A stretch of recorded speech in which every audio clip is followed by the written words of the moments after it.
Greetings, mathematicians. Today we're looking at example 1, adding, subtracting rational expressions with like denominators.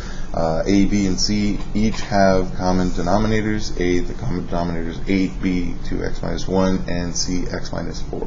So when the denominators are the same, we can add numerators, or in C we can subtract this numerator from this numerator over here.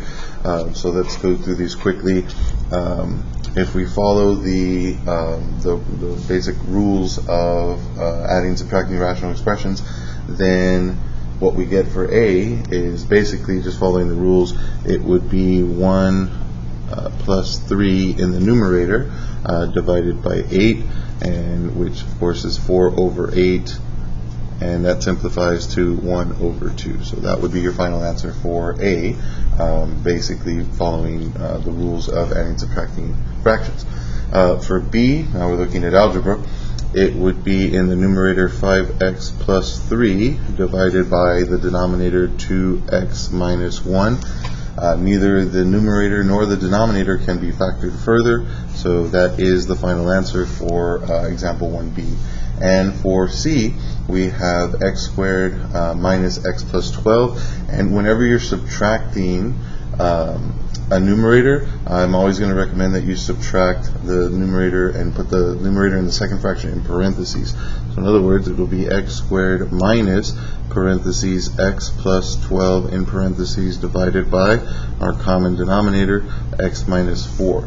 And the reason I want to put in parentheses is to show that we're subtracting every term inside the parentheses. So this actually is going to be written as x squared minus x minus 12. The most common mistake for students is to put minus x plus 12, which is incorrect, because we're actually subtracting x and we're subtracting a positive 12, which is really minus 12. All of that gets divided by x minus 4, and the numerator can actually be factored further. It's a factorable quadratic, and using AC method, and when the A value is 1, you really just need two numbers that multiply to give you negative 12, but when you add them, give you negative 1. So I'm going to rewrite that at the bottom over here. The factors of that numerator would be x minus 4 times x plus 3 in the numerator. All of that gets divided by x minus 4. And this fraction can be simplified further, because x minus 4 divided by x minus 4 simplifies to 1 over 1, and what we're left with is x plus 3 in the numerator divided by 1, and when you're dividing by 1 you don't really need to show division by 1, so x plus 3 is the final answer. Now, if 1 was in the numerator, it would have to show up, but it would have to be written down, but if it's in the denominator, it does not. And that's how you answer example 1, A, B, and C.